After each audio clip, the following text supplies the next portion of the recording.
আপনারা শুনছেন suspense of the day originals podcast. এটি একটি স্পটিফাই এক্সক্লুসিভ এবং আপনি সাসপেন্স অফ দ্য ডে অরিজিনালসকে ফলো করতে পারেন স্পটিফাইতে।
বিকেলের দিকে সাধু বাবাজি গাড়োয়াল জমিদার বাড়ি থেকে ফিরে এলেন। আমার জন্য লাড্ডু, কচুরি এবং একটা মোটা সুতির চাদর এনেছেন। তার নিজের জন্যে জমিদার বাড়ি থেকে ভালো একখানি পশম মালোয়ান দিয়েছে। আমায় বললেন, এ কি, শুয়ে কেন? ওঠো, জিনিসগুলো রেখে দাও। অতি কষ্টে উঠে সাধুর হাত থেকে পুঁটলিটা নিলাম। তিনি আমার দিকে চেয়ে বললেন, কি হয়েছে? অসুখ বিসুখ নাকি? কিচ্ছু জবাব দিলাম না।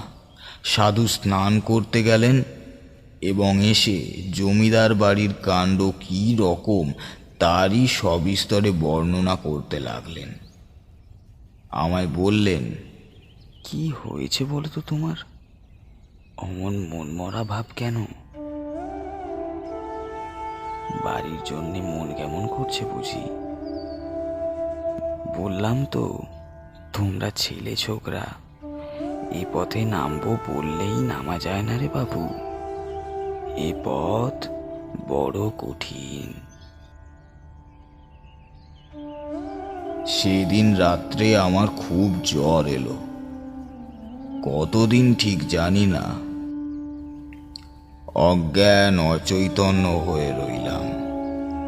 জ্ঞান হলেই দেখতাম সাধু শিয়রে বসে আছেন, বোধহয় তারই সেবা যত্নে এবং দয়ায় আমি ক্রমে সেরে উঠলাম।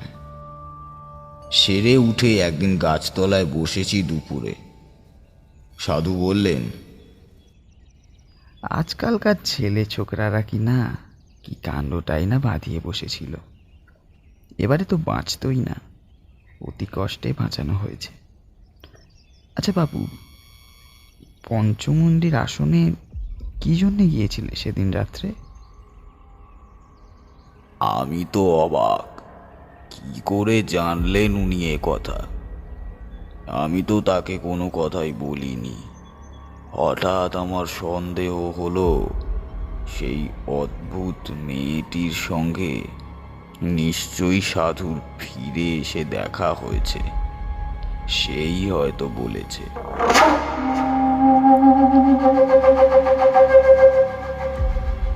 আমাকে চুপ করে থাকতে দেখে তিনি বললেন,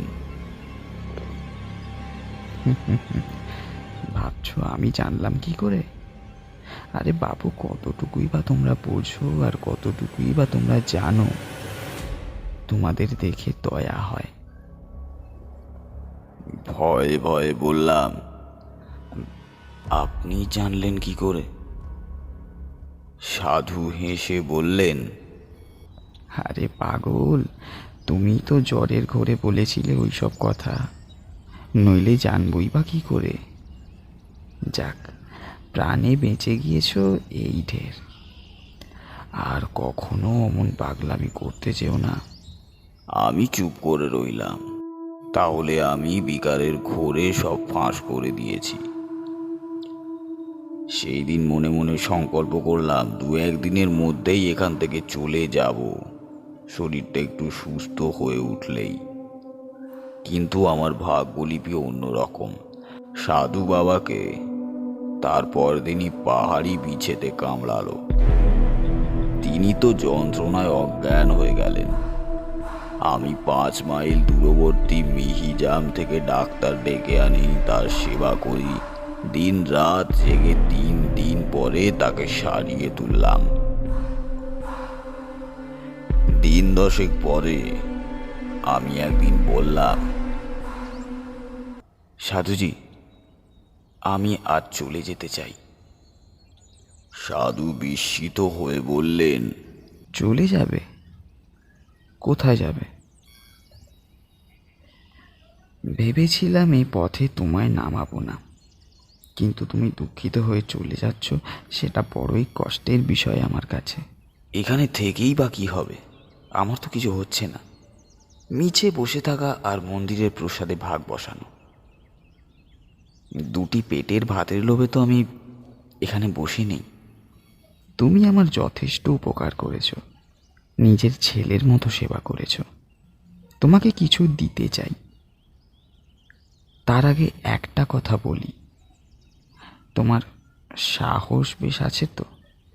বললুম, আগে হ্যাঁ, এর আগে আমি বীরভূমের এক শ্মশানে তন্ত্র সাধনা করেছি।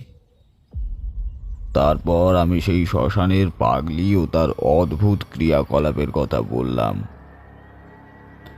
এতদিন পরে আজ প্রথম সাধককে পাগলির কথা বললাম। সাধু অবাক হয়ে বললেন, সে পাগলিকে তুমি চেনো?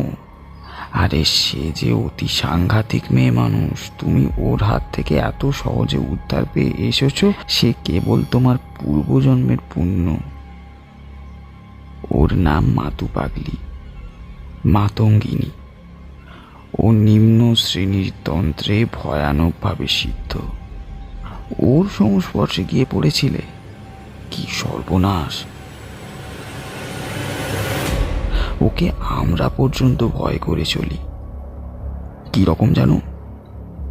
যেমন লোকে খ্যাপা শেয়াল, কুকুর কিংবা গোগ্র সাপকে দেখে ভয় করে, তেমনি।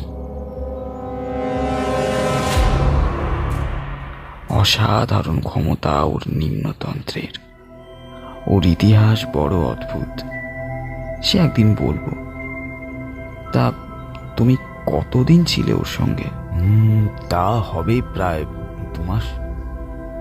সাধুজি বললেন, যখন ওর সঙ্গে ছিলে তখন কিছু কিছু অধিকার হয়েছে তোমার। তোমাকে আমি মন্ত্র দেব, কিন্তু তুমি যুবক, তোমার মনের ভাব আমি জানি। তুমি কি জন্যে রাত্রে পঞ্চমুণ্ডির আসনে গিয়েছিলে বলো তো? আমি লজ্জায় মাথা নিচু করে রইলাম।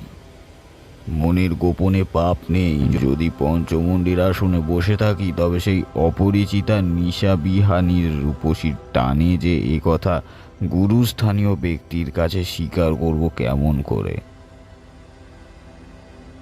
সেই দিন সাধু অতি গোপনীয় কথা আমায় বললেন, কিন্তু একটা কথা তুমি জানো না, সেটা আগে বলি। তুমি সেদিন যাকে রাত্রে ছাতিম তলায় বসে দেখেছিলে, তিনি তোমার আমার মতো দেহধারী মানুষ নন। শুনে তো মশাই আমার গা শিউরে উঠল। দেহধারী জীব নয়, এ বলে কি রে বাবা? তবে কি ভূত পেতনি নাকি? সাধুজি বললেন, তোমার তোমায় এ কথা বলতাম না যদি না শুনতাম তুমি মাতু পাগলির সঙ্গে ছিলে। আচ্ছা শুনে যাও, আমার গুরুদেব ছিলেন কালিকানন্দ ব্রহ্মচারী। হুগলি জেলার জেজুর গ্রামে তার মঠ ছিল। মস্ত বড় সাধক। কুলার্ণব আর মহাডামর এই দুই শ্রেষ্ঠ তন্ত্রে তার সমান অধিকার ছিল। মহাডামর তন্ত্রের একটি নিম শাখার নাম ভূত ডামর। আমি তখন যুবক, আমারই মতো বয়সে। স্বভাবতই আমার ঝোঁকিয়ে পড়ল ভূত ডামরের উপর।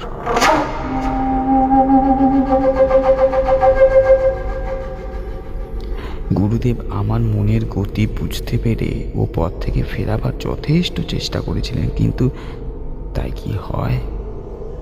অদৃষ্ট লিপি তবে আর বলেছে কাকে? এই যেমন তোমার। আমি বললাম, তবে ও পথ থেকে ফেরাতে চেষ্টা করছিলেন কেন? ও পথ প্রলোভনের পথ, বিপদের পথ। ভূত ডামর তন্ত্র নানা রকম অশরীরী উপদেবীদের নিয়ে কারবার করে। তন্ত্রের ভাষায় এদের সাধারণ নাম যোগিনী।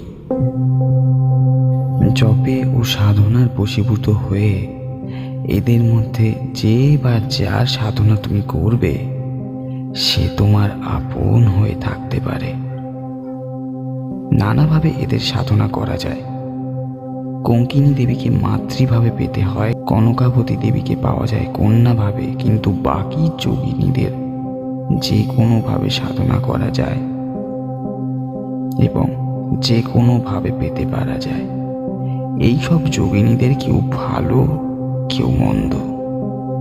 এদের জাতি নেই, বিচার নেই, ধর্ম নেই, কোনো গণ্ডি বা বাধ্যবাধকতার মধ্যে এরা আবদ্ধ নয়।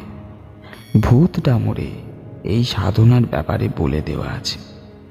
ভূত ডামরের প্রথম শ্লোকই হল অখাত সংপ্রবক্ষামি যোগিনী সাধনোত্তম সর্বার্থ সাধনাং নাম দেহিনাং সর্বসিদ্ধিদম অতি গুজ্জা মহাবিদ্যা দেবানামপি দুর্লভা।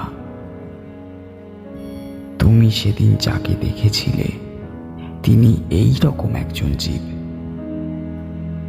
তোমার সাহস থাকে সে মন্ত্র আমি তোমাকে দেব, কিন্তু আমার যদি নিষেধ শোনো তবে এই পথে নেমো না। এতটা বলে সাধুজি ভালো করেননি। আমার কৌতূহল বাড়িয়ে দিয়ে তিনি আমায় আর কি সামলাতে পারেন। আমি এবার নাছোড়বান্দা হয়ে পড়লাম। মন্ত্র নেই।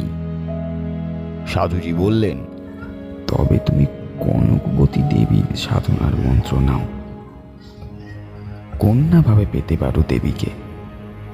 আমি চুপ করে রইলাম। তিনি আবার বললেন,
সাধু আমায় মন্ত্র দিলেন এবং বললেন, বাবা, এই জায়গা থেকে তোমাকে চলে যেতে হবে।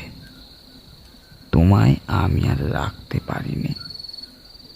এই জায়গায় দুজন সাধকের সাধনা হয় না। তা বেশ, আমিও তা চাইনি। আমার ভয় ছিল হয়তো সাধুজি মাতু পাগলির মতো হিপনোটিজম জানে এবং খানিকটা অভিভূত করে যে তাও দেখাবে আমায়।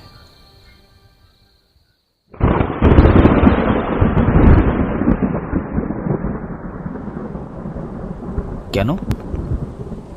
আপনি যে সচক্ষে পঞ্চমুণ্ডির আসনে কি মতি দেখেছিলেন, তখন তো সাধু সেখানে ছিলেন না।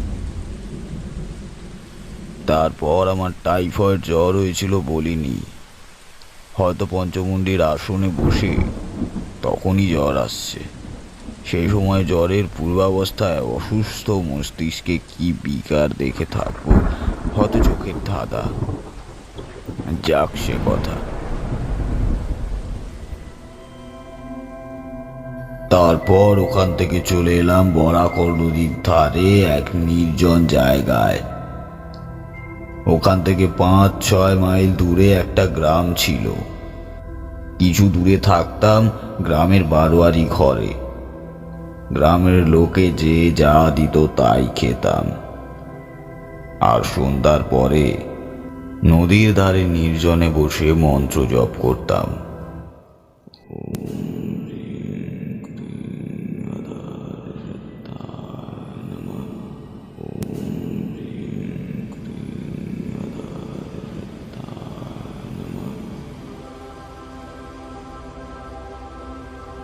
এই রকমে মাসখানেক কাটলো, 2 মাস গেল, 3 মাস গেল, কিছুই দেখিনি। মন্ত্রের উপর বিশ্বাস ক্রমেই যেন কমে আসছে। তবুও মনকে বোঝালাম 6 মাস পরে পর্ণহতি ও হোম করার নিয়ম বলে দিয়েছিল সাধুজি, তার আগে কিছু হবে না। 6 মাসও পূর্ণ হলো। সাধুজি যেমন বলে দিয়েছিল ঠিক সেই রকমই নিয়ম পালন করলাম। পদ্মাসনং সমস্তায় মৎস্যদেবনাথ সম্মতম আমি জানেই পুপসুপে সংপজ্জ মধুসুন্দরীম। বরাকর নদীর তীরে বসে ভাত রাঁধলাম, কই মাছ পোড়ালাম, আঙুট কলা পাতায় ভাত ও পোড়া মাছের নৈবেদ্য দিলাম। ডামরের সমিধ দিয়ে বলির উপর হোম করে ওং ঢং জং ইং খং মধুসুন্দরী জয় নমঃ এই মন্ত্রে আহুতি দিলাম। জাতি ফলের মালা নিতান্ত দরকার। কত দূর থেকে খুঁজে জাতি ফলের মালা এনেছিলাম। তার মালা ও চন্দন আলাদা করে কলা পাতায় রেখে দেবীর উদ্দেশ্য নিবেদন ধরে ধ্যানে বসলাম। সারা রাত কেটে গেল। বললাম, কিছু দেখতে পেয়েছিলেন?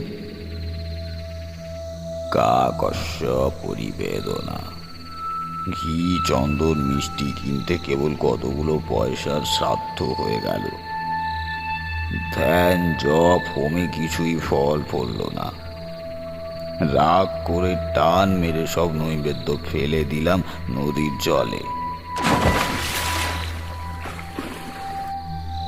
ব্যাটা সাধু ভীষণভাবে ঠকিয়েছে। কোনো ব্যাটার কোনো ক্ষমতা নেই, যেমন মাতু পাগলি তেমনি এই সাধু। তন্ত্র সব বাজে, খানিকটা হিপনোটিজম জানে, তার বলে মূর্খ গ্রামের লোককে ঠকিয়ে খায়। এসব ভাবি বটে, কিন্তু জবটা ছাড়তে পারিনি। অভ্যেস মতো করেই যাই। ওটা যেন একটা বদ অভ্যাস হয়ে দাঁড়িয়ে গিয়েছিল।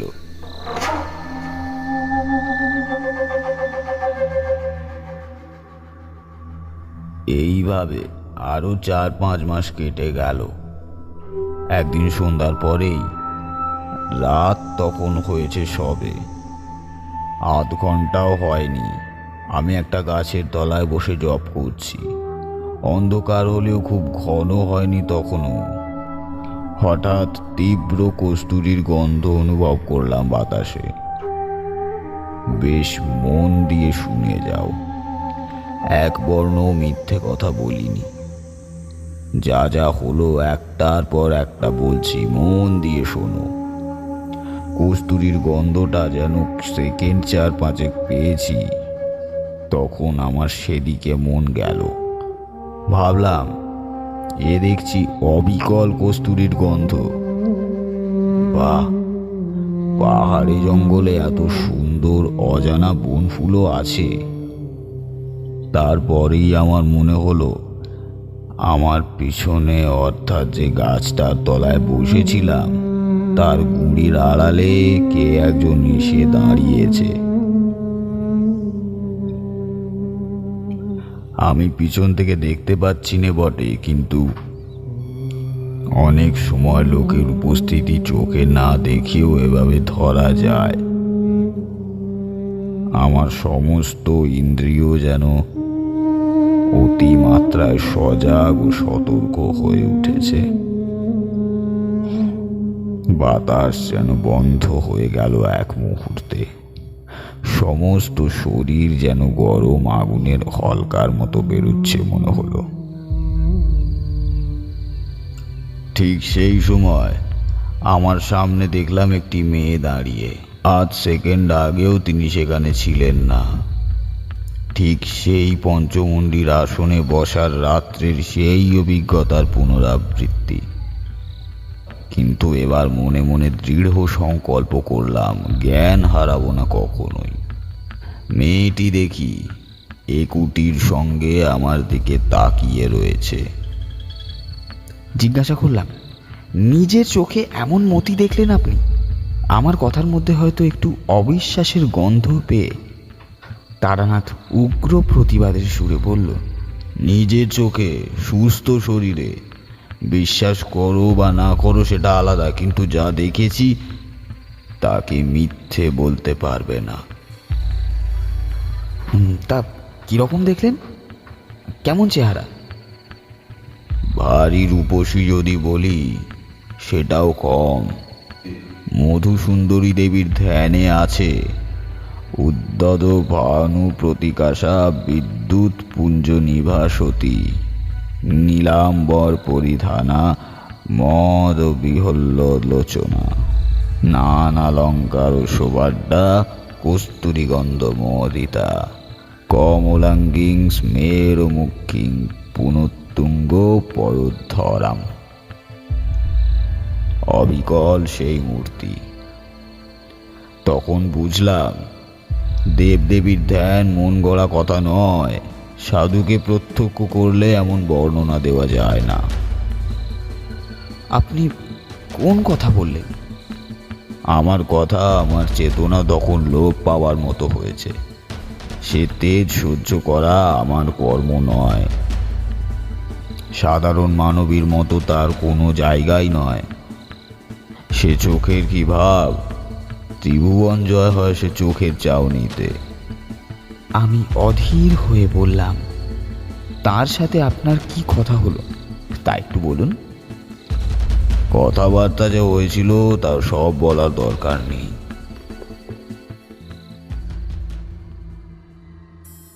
মোটের ওপর তারপর থেকে প্রতিদিন রাত্রে মধুসুন্দরী দেবী আমায় দেখা দিতেন। নদী তীরের সেই নির্জন জায়গায় তাকে দেখেছিলাম প্রিয়া রূপে। বলাই বাহুল্য, সাধুর কথা কে শোনে? তখন শীতকাল, বরাকর নদীর জল কমে হয়েছে অনেক। জলের ধারে জলজ লিলি গাছ শুকিয়ে হলদে হয়ে গেছে। আগে যেখানে জল ছিল সেখানে বালির উপর অভ্রকণা জ্যোৎস্না রাত্রে চকচক করে। বরাকর নদীর দুপারের শালবন পাতা ঝরিয়ে দিচ্ছে।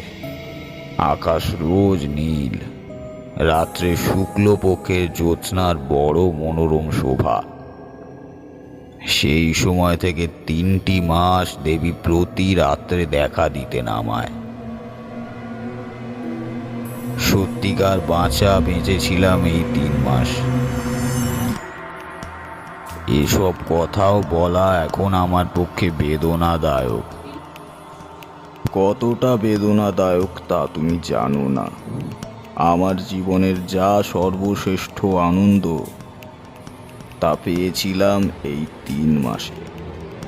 দেবী বটে, মানুষের সাধ্য নেই অমন ভালোবাসা, অমন নিবিড় বন্ধুত্ব দান করার। সে এক স্বর্গীয় দান, সে তুমি বুঝবে না। তোমায় কি বোঝাবো? তুমি আমায় অবিশ্বাস করবে, না হয় মিথ্যেবাদী অথবা পাগল ভাববে। হয়তো ভেবেও ফেলেছ এতক্ষণে। তুমি কেন, আমার স্ত্রী আমার কথা বিশ্বাস করে না। একদিন ঘটল বিপদ। একটি সাঁওতালি মেয়ে রোজ নদীর ঘাটে জল নিতে আসতো। সুঠাম তার দেহের গঠন, নিকটের বস্তিতে তার বাড়ি।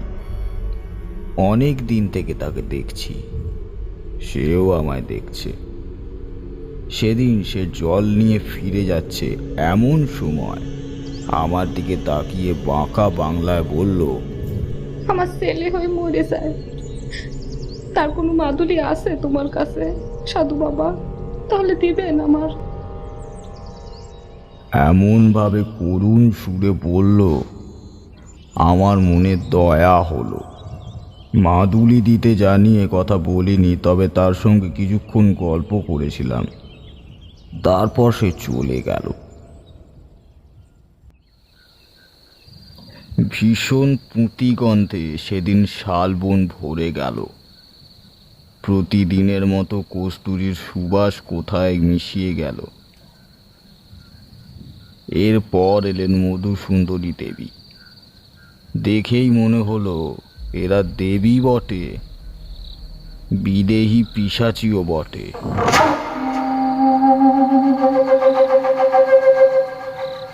এদের ধর্মাধর্ম নেই, সব পারে এরা। যে হাতে নায়িকার মতো ফুল মালা গাঁথে, সেই হাতেই বিনা দ্বিধায় বিনা অনুশোচনায় নিমেষের ধ্বংস করতে এরা অভ্যস্ত। আমার ভীষণ ভয় হলো। পিশাচি মধুসুন্দরী তা বুঝতে পেরে বলল, ভয় কিসের? বললুম, ভয় কর।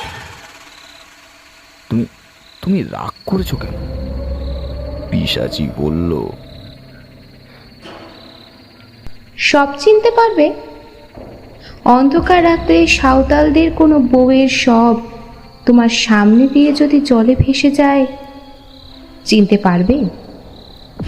তুমি না যদি চিনতে পারো, দুটি সবে জড়াজড়ি করে ভেসে থাকলে অন্য লোকে সকালে নিশ্চয়ই চিনবে। সেই সাঁওতালের মেয়ের মতিতে আমায় দেখতে চাও? সেই মতিতে এখনই দেখা দেব। হাত জোড় করে বললুম, দেবী, আমি তোমায় ভালোবাসি। ও মতি আমায় দেখিও না। আমায় আমায় মারও ক্ষতি নেই, কিন্তু অন্য কোনো নিরপরাধিনী স্ত্রীলোকের প্রাণ কেন নেবে? দয়া করো। বহু চেষ্টায় প্রসন্ন করলাম। তখন আবার যে দেবী, সেই দেবী। একদিন দেবী আমায় বললেন, আর কিছুদিন যাক, তোমায় বহর নিয়ে যাব। কোথায় নিয়ে যাবে? সে বলবো না এখন। কত দূরে? কোন দিকে? এত দূরে, এমন দিকে যা তুমি ধারণা করতে পারবে না। তবে তোমার ভাগ্যে কি তা আছে? সব ভুলে গেলাম আবার। একদিন বললেন, বিপদ আসছে তোমার, তৈরি হও। কি বিপদ? তা বলবো না। প্রাণ সংশয়ের বিপদ? তা বলবো না। তুমি অভয় দিলে বিপদ কিসের? আমি ঠেকাতে পারবো না, কেউ ঠেকাতে পারবে না। যা আসছে তা আসবেই। এদিকে দেবী যখন আমার কাছে আসতেন, তখন মানবী হয়ে যেতেন। প্রিয়ার মতো কাছে আসতেন, অমনি মিষ্টি, অমনি ঠোঁট ফুলিয়ে মাঝে মাঝে অভিমান। বরাকর নদীর ধারের শাল বনে রাত্রির পর রাত্রি তার মধুর হাসিতে জ্যোৎস্নার মতো উজ্জ্বল হয়ে উঠল। এমনকি কত রাত ধরো এক এক সময় ভ্রম হতো তিনি সত্যি মানুষই হবেন। বিদায় নিয়ে যাবার সেই রাতটিতে বললেন, নদী তীরের এই 3 মাসের জীবন আমিও কি ভুলবো ভেবেছ? আমাদের পক্ষেও সহজ নয়। ভেবো না আমরা খুব সুখী। আমাদের মতো সঙ্গী হারা বদ্ধহারা জীব কোথায় আছে? প্রেমের কাঙাল আমরাও। কতদিন পরে একজন মানুষ আমাদের সত্যিকারের চাওয়া চায়। তার জন্য আমাদের মন সর্বদা তৃষিত হয়ে থাকে, কিন্তু তাই বলে নিজেকে সহজলভ্য করতে পারিনি। আগ্রহ করে যে না যায় তার কাছে যাইনি, সে আমার প্রেমের মূল্য দেবে না, নিজেও আনন্দ পাবে না, যা কিনা পাওয়া যায় বহু চেয়ে পাওয়ার পরে। কিন্তু আমাদের অদৃষ্ট লিপি কোথাও চিরদিন থাকতে পারেনি। কি না কি ঘটে যায়, ছেড়ে চলে যেতে হয় অনিচ্ছা সত্ত্বেও। কজন আমাদের ডাকে, কজন বিশ্বাস করে? সুখী ভেবো না আমাকে।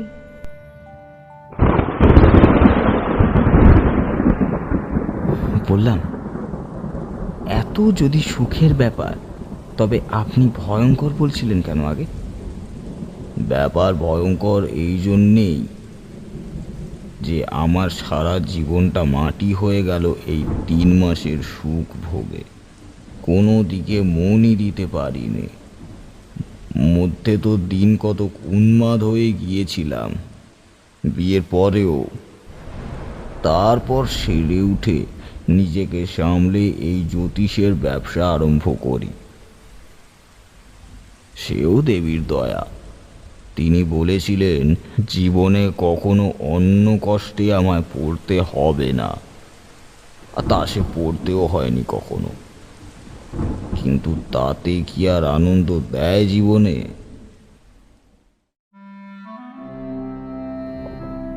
গল্প শেষ করে বাড়ির ভিতরে যাবার জন্য উঠল তারানাথ।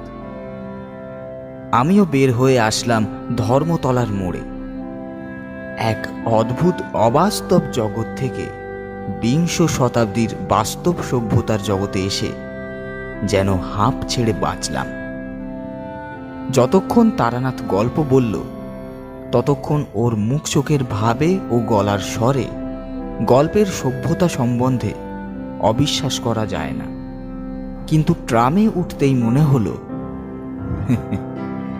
কি মনে হলো তার নাই বা বললাম।